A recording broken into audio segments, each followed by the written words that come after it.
Welcome to Spiritual Psychology. My name's Renee Lavallee McKenna, and I bring my 30-plus years as a recovering addict and ex-crazy person turned therapist and shamanic healer to bring you snackable teachings on spirituality, psychology, and all things personal growth. And today I want to talk about beginner's mind.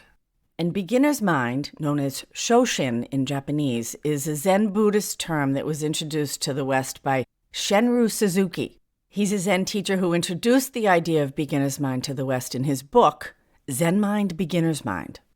And beginner's mind can be an outlook, it can be a mindset, but it can also be a way of life. As Suzuki says, in the beginner's mind, there are many possibilities. In the expert's mind, there are few. Can't you hear Yoda saying that in a Star Wars movie? In the beginner's mind, many possibilities. In the expert mind, there are few. Yoda was a Zen master. I'm not very good at voices. Zen Buddhism is one of many schools of Buddhism. Theravada, Mahayana, Vajrayana. Just like there are many arms of Christianity, Catholicism, Protestants, Eastern Orthodox. Buddhism's been around for about 2,600 years. Started in India and spread across Asia. And Zen Buddhism, which developed off of the Mahayana tradition, has become very popular in the West. The term Mahayana means great vehicle. And in general, Mahayana Buddhism is the path of striving to become fully awakened, to become a Buddha yourself. That we all have the possibility of enlightenment within us. In general, Mahayana Buddhism is focused on being, particularly on loving kindness and even acting like a bodhisattva, which is one who is dedicated to the enlightenment of all. So even if you achieve enlightenment in Mahayana Buddhism, you may decide, like a bodhisattva, to continue to incarnate in this realm for the benefit of all beings. The Mahayana Buddhist tradition, and consequently Zen Buddhism, is more focused on living the teachings rather than learning the teachings. It's more focused on the being and experience of life rather than the teachings and the sutras and the information. And I think the reason that religions and spiritual practices break up into lots of different ways of doing it is because people have different ways of approaching and experiencing life. I did a podcast on multiple intelligences, which is the brilliant work of Dr. Howard Gardner, who's a Harvard professor. It's like some people are auditory, some people are more visual, some people are kinesthetic or body-centered, and that's just unique to each person. Zen is very focused on present-centered awareness.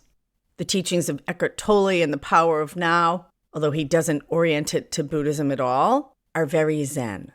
That when we bring our awareness and our attention deeply into the now and come out of what the Buddhists call our monkey mind and come into our body, our being, our awareness, what I like to call our authentic self, it can bring us an experience of peace, groundedness, possibility that is the essence of beginner's mind. In the New Testament, in Matthew 18, Jesus says, "Unless you change and become as little children, you will by no means enter the kingdom of heaven." And becoming as a little child is beginner's mind from a Christian perspective. And beginner's mind is an attitude of openness, curiosity, that's interested in the world and sees everything from a fresh perspective. Beginner's mind has no expectations. It views risks as an adventure or an experiment and has no attachment to outcome. You know, I almost didn't have children. It wasn't something I ever wanted to do. I used to think I hated being a child, so I thought I would never want to subject anyone to being a child. But I had this optimal opportunity to create a family, so I did. And I'm so glad, because having children really deepened and changed my life in ways I could not have imagined. And when you spend time with little children, everything is new. They're fascinated by a flower, the wind. We had this adorable little boy in this mommy's group I was in who was fascinated with women's shoes. And he would make everyone take their shoes off so he could wear them. He was 2. I know his mother very well, and actually that practice continued, and he continues to experiment with cross-dressing well into his teens. Oh, but he was fascinated with shoes. He was kind of into purses too. So around that time, I had my kids in a cooperative preschool. And the idea of a co-op is that you all work together and cooperate, and all of the parents are teachers different days of the week. There were trained teachers there as well, and they always put me on the art table. And I really hadn't done art for years. In fact, at that point, I would not have even called myself an artist. But it was this fabulous experiential environment where they would just lay different materials out on the table and let them do whatever they wanted. There was no projects. It was completely self-directed by children from 1 to 4 years old, expressing their own creativity. And as long as it was safe, they could do whatever they wanted. One day we dipped tennis balls in paint and threw them at the side of the building and then washed it off. Little Andrew one afternoon said, "I want to paint with my hair." And I made a big plate of green paint and he dunked his head in it and he smeared it on a big piece of paper. And then we washed it out. So fun. I learned so much from those children. And they would twist and glue and staple and paint. And they would make elaborate stories about these creations. I was an art teacher for 13 years as my children got older in a kind of uptight Catholic school environment. And once they got into those uniforms and into kindergarten, they were taught there was a right way to do things. I used to fight with those teachers all the time. Step away from the children. Trees can be any color or shape they want. In fact, I taught art at that school because I wanted to maintain that beginner's mind in these children's creativity. But once they get into kindergarten, half of them would start asking me, "Ms. McKenna, is this good?" Ugh, I tried to beat that out of them. As I have tried to remove that concept from my own life, is this good or bad? That judgment is a problem. But when they were in preschool, the little children wouldn't ask, "Is this good?" They just wanted to tell me the story. And I learned to ask questions like, "Tell me about this," when I would look at a huge scribble with a blob of black paint, green streamers, and tinfoil stapled into it. I learned not to ask, "What is it?" which is kind of a closed question, but "Tell me about this." Oh, and they'd go off. The dinosaur ate the dog, and then they flew to the other planet, and it rained, and the rainbow shined back on the dinosaur, and then his mommy came, and everyone was happy. Whoa. Now that is creativity and beginner's mind. And those children and their infinite creativity taught me about beginner's mind.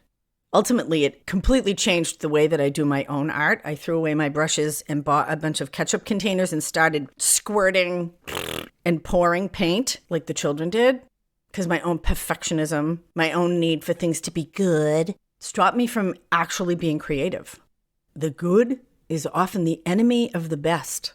When I was in college, I took an art class and we did a technical drawing of a machine. I don't even remember what the machine was. I think we went down into the boiler room and it was like the furnace or something. And we all sat in different perspectives around it and did a really detailed technical drawing on big paper.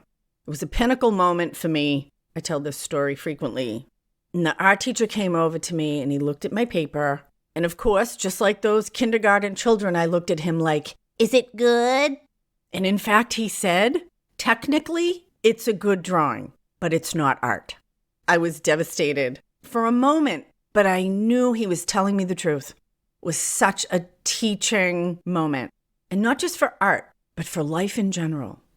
Am I trying to be good to please other people so that they'll approve of me?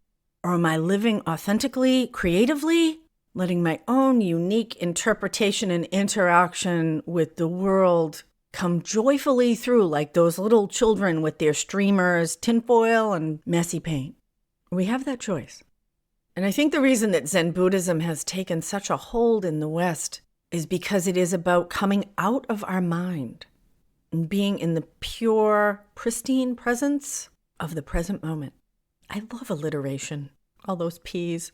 And most of us in the West are victimized by the information age, by the overwhelm of technology, news, media, and our own incredibly busy mind that's usually rooted in fear of the future. And when we're really deeply in the present moment, As the Zen monk Thich Nhat Hanh says, the present moment is a wonderful moment. And beginner's mind and the little children, they live in the now. You know, our brain is an organ, like our liver, our heart, our large intestine. And my heart's beating right now. My liver is metabolizing. My large intestine is digesting. And I don't have to think about it. They just do what they do. And my brain is the same way. It is a thought-generating machine. That's just what it does. And it has its place, but I question whether my brain should run my life any more than I let my liver run my life. As amazing and complex as the human brain is, it is kind of like a computer in that it can only output what has been put into it. And calculating though it may be, it is using past information to try to determine the future. Certainly that has function and form in many areas of life, but it also stops openness to new possibility and seeing things in different ways. Steve Jobs was a Zen practitioner, and there's some lore that in think tank culture in Apple, it was suggested to keep the experts out of the brainstorming sessions. Because when we bring our expertise to something, we're often closed-minded. We think we already know. There's nothing else to learn. We become more interested in letting people know how good we are and fluffing our own ego than seeing things with fresh eyes and new perspectives. You don't need any preparation to have beginner's mind. It's incredibly powerful, really, in any area of our life. It can be profound in relationship to approach our partner as if we are seeing and meeting them for the first time, to let go of preconceptions, expectations, and to see all things anew, awash with possibility. We live in an infinitely creative sea of consciousness, filled with new possibilities all the time. The principle and the force of evolution is constantly creating new forms, new solutions, new variations, infinite creativity. And true creativity is that which has not happened before. That which we cannot imagine at this moment is where the possibility of the emergence of something new is possible.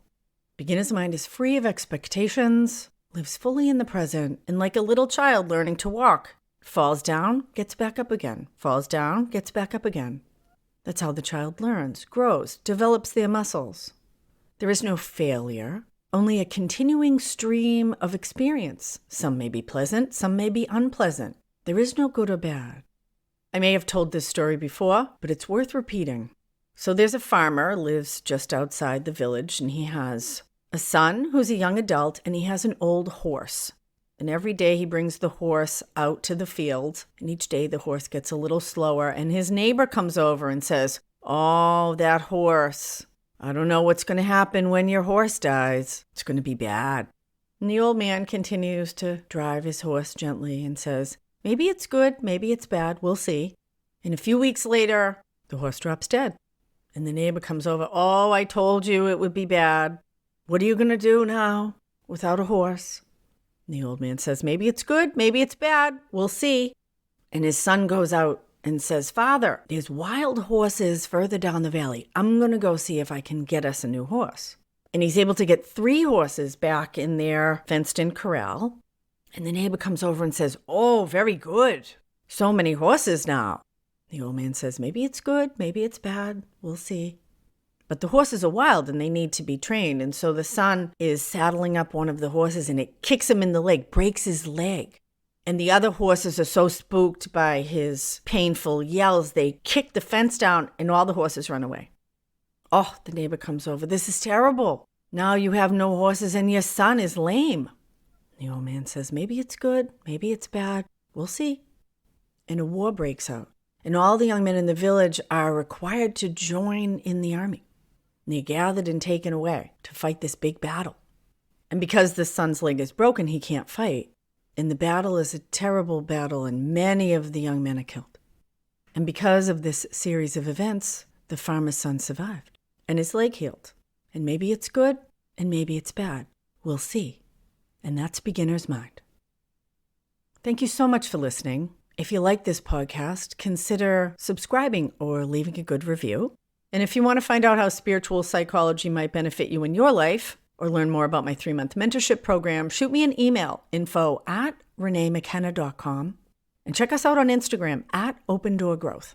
Deep gratitude to my supporters on Patreon. Blessings on your path until we meet again. This is Renee Lavallee McKenna for Spiritual Psychology.